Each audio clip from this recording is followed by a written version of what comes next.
अस्सलामुअलैकुम dear student, आज हम मैकेनिक्स का जो चैप्टर नंबर 2 है उसका फर्स्ट थ्योरम करेंगे, जो कि एग्ज़ाम के पॉइंट ऑफ व्यू से बहुत इम्पॉर्टेंट है। तो इसकी स्टेटमेंट को देखते हैं। ये इसकी स्टेटमेंट इस तरह आती है एग्ज़ाम में: find the magnitude and direction of the resultant of two forces P and Q acting at a point. यानी कि कोई दो फोर्सेस हैं P और Q, वो किसी पॉइंट पर एक्ट कर रही हैं। उनका जो रिजल्टेंट है उसकी डायरेक्शन और मैग्नीट्यूड फाइंड कर दें। अगर कोई बच्चा मैकेनिक्स में जो स्टेटमेंट है उसको अंडरस्टैंड कर लेता है तो मेरा मानना ये है कि उस बच्चे ने 50% क्वेश्चन सॉल्व कर लिया, क्योंकि मोस्टली बच्चे स्टेटमेंट को ही अंडरस्टैंड नहीं कर पाते मैकेनिक्स में। ये बहुत इजी है।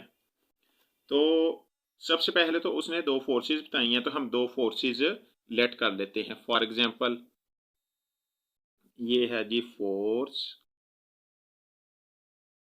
ये मान लें जी पी फोर्स है,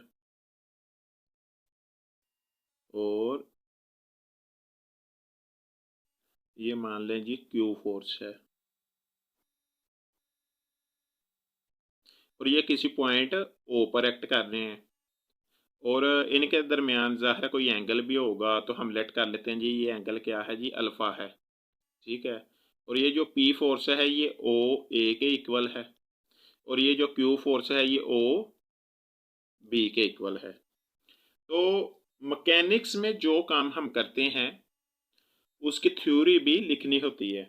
तो ये जितना हमने अमल किया है इसकी थ्योरी लिख लेते हैं। लेट पी फोर्स जो के बराबर है ओ ए के, एंड क्यू फोर्स जो के बराबर है ओ बी फोर्स के, acting at a point O and alpha is angle between them. ये जो हमने अमल किया वो हमने जी इधर लिख दी है। अब हम इससे पैरेललोग्राम जो है कंप्लीट कर लेते हैं। तो हम इसका क्या करते हैं जी, इसके पैरेलल ये लाइन आ जाएगी पी फोर्स के पैरेलल, और ये क्यू फोर्स के पैरेलल। तो अब जो by parallelogram law of forces, जो पैरेललोग्राम का डायगोनल होता है वो क्या है, उनके फोर्सेस के रिजल्टेंट के इक्वल होता है। ठीक है जी। इसको सी मान लें। तो ये जो ओ सी है ये क्या है जी, ये इन फोर्सेस का रिजल्टेंट है ओ सी। और मान लें कि ये जो रिजल्टेंट है ये पी के साथ एंगल थीटा बना रहा है, और हम लेट कर लेते हैं जी ये जो रिजल्टेंट है ये आर के इक्वल है। ठीक है। तो इसको भी हम इसकी भी थ्योरी लिख लेते हैं। सबसे पहले now complete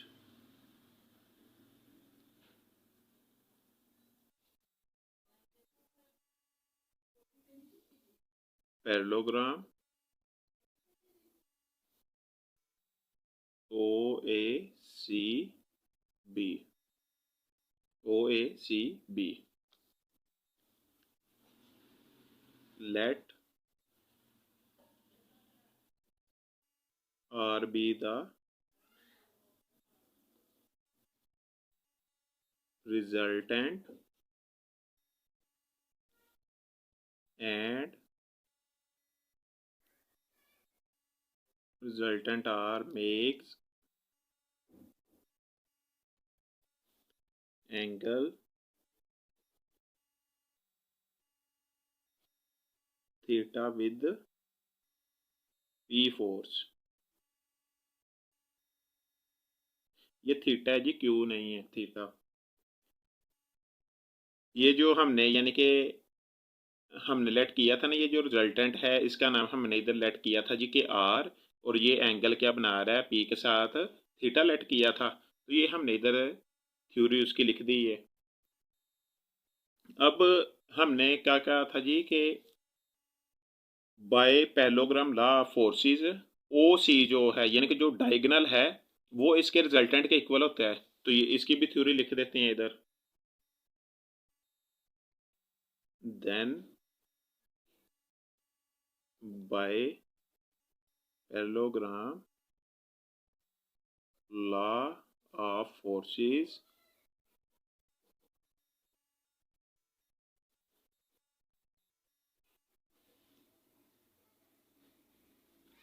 the diagonal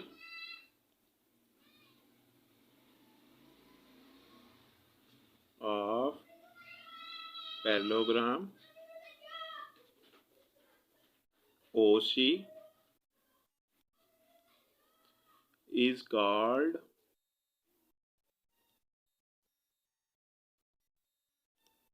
resultant of two forces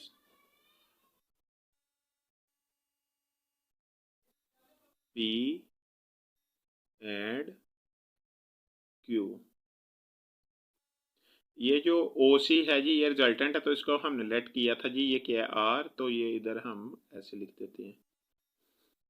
तो ये जो हमने इधर ये इतना सा काम किया, ये जो डायग्राम है ये अंडरस्टैंड करनी है आपने। मैं दोबारा फिर बता देता हूँ। ये हमने P और Q फोर्स लेट की। P फोर्स O A के इक्वल है, Q फोर्स O B के इक्वल है।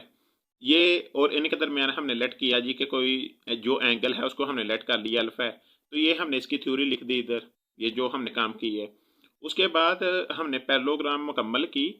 तो पैरेललोग्राम लॉ ऑफ फोर्सेस के मुताबिक जो इसका डायगोनल होता है वो इन फोर्सेस के रिजल्टेंट के इक्वल होता है।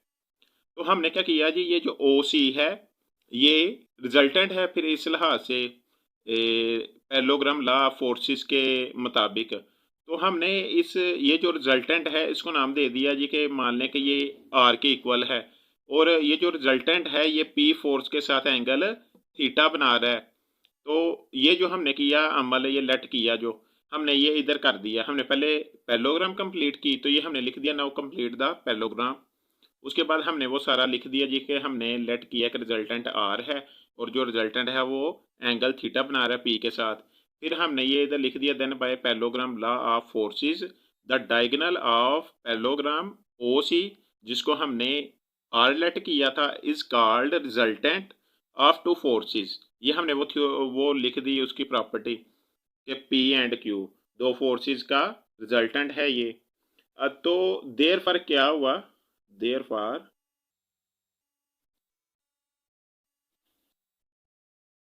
रिजल्टेंट आर किसके इक्वल होगा जी, पी प्लस क्यू, यानी कि इन दोनों फोर्सेस का जो सम है आर के इक्वल है। तो ये देखें, ये इधर तो हमने अभी अप्लाई किया है जी लॉ ऑफ पैरेललोग्राम, ठीक है, पैरेललोग्राम का लॉ अप्लाई किया है। अगर हम इसको हेडटेल रूल के मुताबिक भी देखें तो फिर भी ये जो ओ सी है ये ही रिजल्टेंट है, ठीक है जी। तो अभी इधर हम बात कर रहे हैं पैरेललोग्राम लॉ ऑफ फोर्सेस।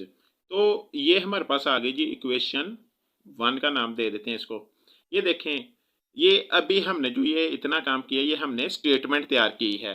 क्या थ्योरम में उसने क्या कहा था कि दो फोर्सेस हैं पी और क्यू किसी पॉइंट पर एक्ट कर रही हैं, इनका जो रिजल्टेंट है उसकी डायरेक्शन और मैग्नीट्यूड फाइंड कर दें। हमने इसका रिजल्टेंट तो मालूम कर ली है, ये आर रिजल्टेंट, ठीक है जी।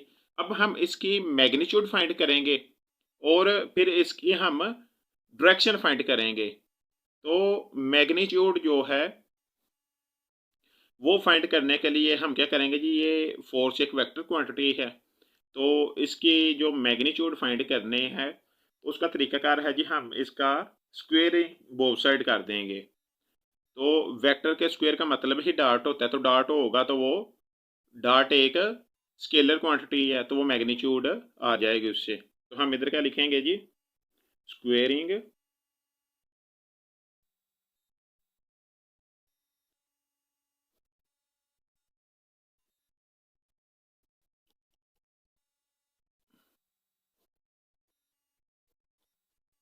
तो जब हम स्क्वेयरिंग करेंगे तो ये आएगा जी स्क्वेयर, तो इधर आएगा जी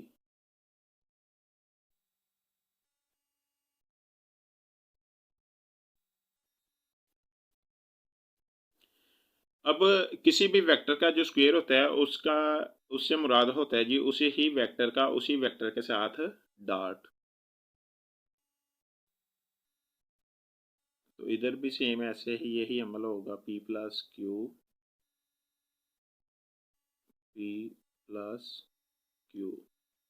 ये एरो लाजमी लगाएंगे ऊपर, अगर नहीं लगाएंगे तो वो गलत हो जाएगा क्योंकि ये फोर्स है, फिर वो उसकी मैग्नीट्यूड को शो कर देगा। जब कोई दो एक जैसे वेक्टर का डॉट हो तो वो उनकी मैग्नीट्यूड के स्क्वायर के इक्वल होता है।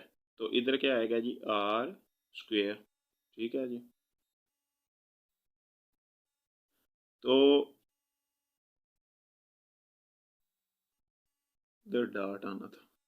अब इसको इसके साथ डॉट करवाएंगे, इसका इसके साथ डॉट करवाएंगे, फिर इसका इसके साथ और इसका इसके साथ। तो ये क्या आएगा हमारे पास, P dot P plus P dot Q plus Q dot P plus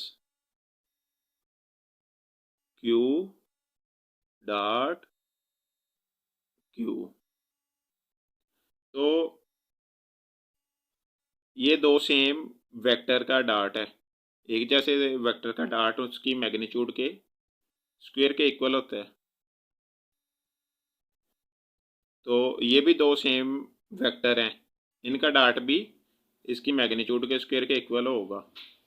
ये पी डॉट क्यू और Q dot P dot commutative dot product जो है कम्यूटेटिव है, तो मतलब कि पी डॉट क्यू और क्यू डॉट पी इक्वल हैं। लेकिन क्रॉस प्रोडक्ट जो है कम्यूटेटिव नहीं होती, अगर ये होता P cross Q Q cross P तो ये इक्वल नहीं थे होने, तो ये इक्वल हैं तो इनको ऐसे लिख लेंगे, टू पी डॉट क्यू। तो ये आएगा G P square plus Q square plus two. जब दो डिफरेंट वेक्टर का डॉट हो तो उसको लिखने का तरीकाकार है जी, पहले की मैग्नीट्यूड दूसरे की मैग्नीट्यूड और इनके दरमियान जो एंगल है उसका काज, क्योंकि डॉट का तल्लक काज से होता है और क्रॉस का तल्लक साइन से होता है। तो इधर क्या आएगा जी, काज। तो इनके दरमियान एंगल हमने अल्फा लेट किया था तो अल्फा आ जाएगा। तो इधर ये एज इट इज़। तो इधर स्क्वायर रूट अप्लाई कर देंगे बोथ साइड पे, जो इस साइड पे अमल करें वही इस साइड पे भी लाजमन करते हैं इक्वेशन में, मिडल मैटर एक कंसेप्ट है।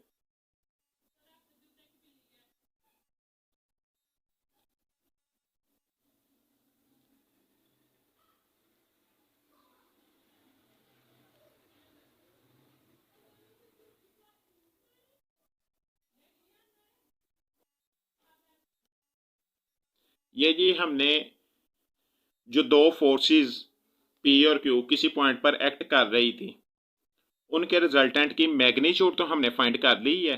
अब हम इसका जो है रिजल्टेंट जो है इसकी डायरेक्शन फाइंड करेंगे।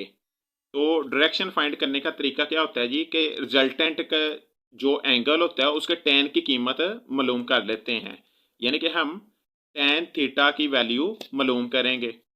तो आपको पता है कि टैन क्या होता है, साइन ओवर काज, यानी कि हमारे पास अगर साइन और काज होगा तो हम उससे टैन बना लेंगे। तो हम क्या लिखेंगे जी,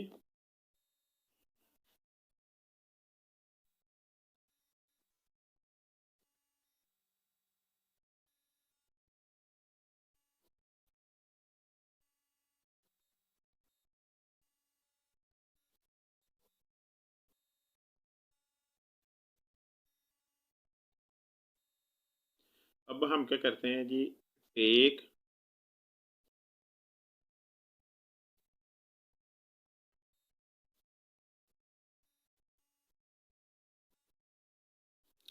dot product of P with R. जब हम डॉट लेंगे तो उससे साइन की वैल्यू हमारे पास आएगी।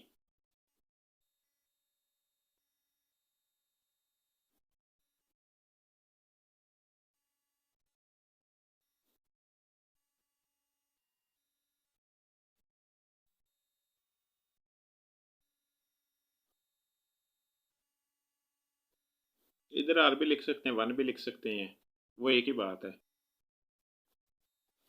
तो ये आएगा जी दो डिफरेंट का, तो इनका आएगा पी और पहले की मैग्नीट्यूड दूसरे की मैग्नीट्यूड, इनके दरमियान जो एंगल है उसका काज काज theta.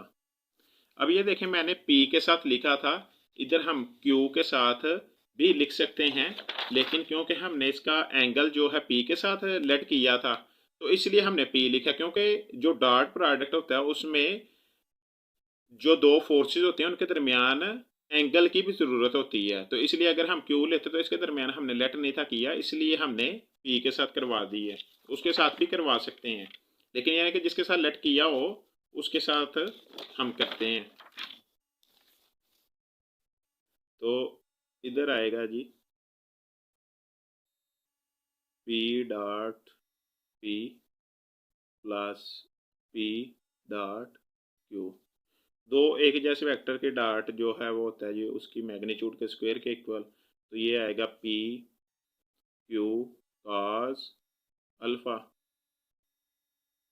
P R cos theta. तो ये देखें जी इधर भी P है, इधर भी P, इधर भी P। तो P से डिवाइड कर देते हैं या इधर से कॉमन लेके इधर डिवाइड कर देते हैं, तो बाकी हमारे पास क्या बचेगा जी, R cos थीटा इक्वल है P plus Q cos alpha. तो इसको नाम दे देते हैं जी 3 का। अब ये देखिए हमने काज बना लिया, अब हमें साइन की ज़रूरत है। तो हमें पता है कि साइन का तल्लक किसके साथ होता है जी, क्रॉस के साथ। तो हम इधर लिखेंगे जी take cross product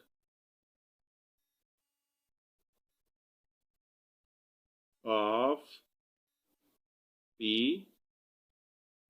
with R. तो ये क्या आएगा जी P क्रॉस R, तो इधर आएगा जी P cross P plus Q।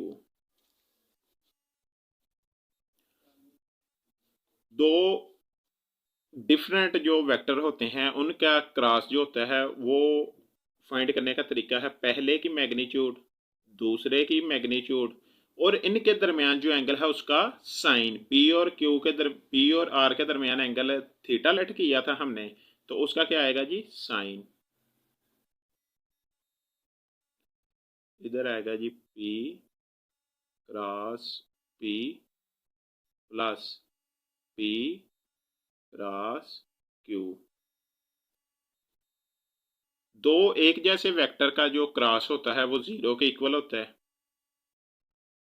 और दो डिफरेंट का जो होता है वो पहले की मैग्नीट्यूड दूसरे की मैग्नीट्यूड और इनके दरमियान जो एंगल है उसका साइन। P और Q के दरमियान एंगल हमने साइन लेट की अल्फा लेट किया था, तो साइन अल्फा आएगा। तो ये P R साइन थीटा, ये जीरो ऐड होगा तो ये यही रहेगा। इधर भी P है, इधर भी P से डिवाइड कर देंगे तो हमारे पास बचेगा R साइन थीटा इक्वल है जी क्यू साइन अल्फा।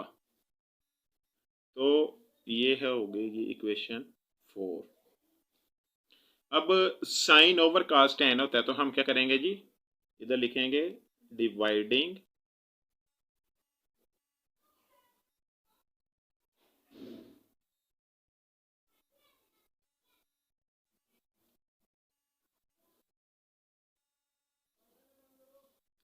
तो ये क्या होगा जी कि 4 को 3 पे डिवाइड कर देंगे तो आएगा R sine theta Q sine alpha, right right पे और लेफ्ट लेफ्ट पे। इधर आएगा जी आर कॉस थीटा, इधर आएगा G P plus Q cos alpha. तो आर से कैंसिल हो जाएगा, साइन ओवर कास टेन थीटा आ जाएगा जो कि डायरेक्शन होती है। तो ये क्या आएगा जी क्यू, ये क्यू है थीटा नहीं है, Q sine alpha over P plus Q cos alpha. अब वो जो डायग्राम थी वो मैं इधर ड्रा करके बता देता हूँ आपको।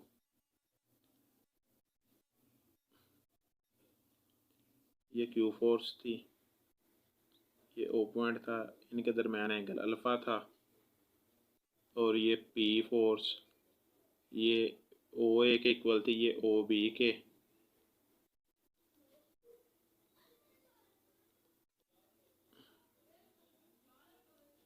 और ये डायगोनल रिजल्टेंट था जिसको हमने लेट किया था, और ये एंगल थीटा बना रहा था, लेट किया था इसका थीटा एंगल।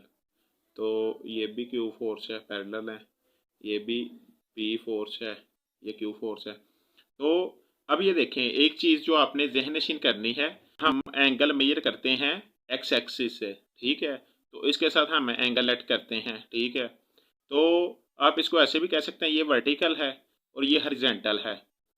वर्टिकल फोर्स की मैग्नीट्यूड और इनके दरमियान जो एंगल है फोर्सेस के दरमियान उसका साइन, वर्टिकली फोर्स की मैग्नीट्यूड क्यू और इनके दरमियान जो एंगल है उसका साइन ओवर वर्टिकल फोर्स की मैग्नीट्यूड और इनके दरमियान जो एंगल है उसका कॉस प्लस जो हॉरिजॉन्टल फोर्स है उसकी मैग्नीट्यूड, ठीक है। ये होता है जी डायरेक्शन के, रिजल्टेंट की डायरेक्शन के इक्वल। फॉर एग्जांपल हमें कोई भी दो फोर्सेस वो दे देता है और वो हमें कहता है जी कि मुझे इसकी जो है कि आप इसके रिजल्टेंट की डायरेक्शन बता दें, तो हम जो वर्टिकली फोर्स होगी उसकी मैग्नीट्यूड लिखेंगे और उनके दरमियान जो एंगल होगा उसका साइन ओवर हॉरिजॉन्टल फोर्स की मैग्नीट्यूड प्लस वर्टिकल फोर्स की मैग्नीट्यूड और काज, और जो उनके दरमियान एंगल होगा वो लिख देंगे। इधर हमने अल्फा लेट किया हुआ है। और इसी तरह अगर कोई दो फोर्सेस देते हैं तो उनकी मैग्नीट्यूड फाइंड करनी होगी तो हम वो इस तरीके से फाइंड कर देंगे इस फार्मूला से, यानी कि पहली फोर्स की मैग्नीट्यूड की स्क्वायर प्लस दूसरी फोर्स की मैग्नीट्यूड के स्क्वायर प्लस 2p क्यू काज और उनके दरमियान जो एंगल होगा उसका अल्फा और सारे का अंडर रूट, ठीक है जी। डियर स्टूडेंट, अगर आपने मेरे चैनल को सब्सक्राइब कर लिया है तो थैंक यू सो मच।